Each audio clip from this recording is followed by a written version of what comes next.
else. I like the openings of your video.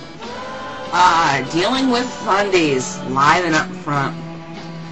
Well, I've never actually, well, I won't say I've never done it. I find the best way to deal with the Jehovah's Witnesses at the door is if you know they're at the door and you got the balls to do it, is you answer the door naked.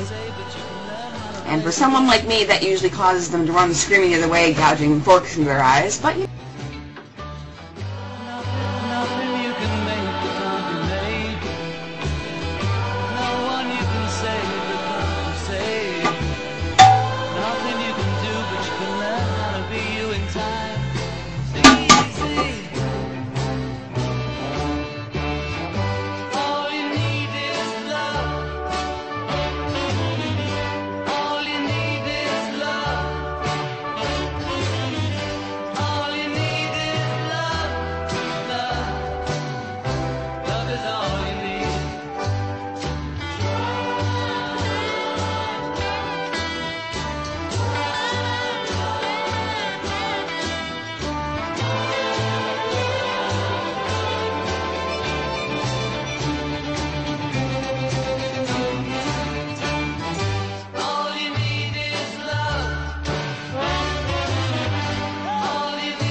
Love is all you need.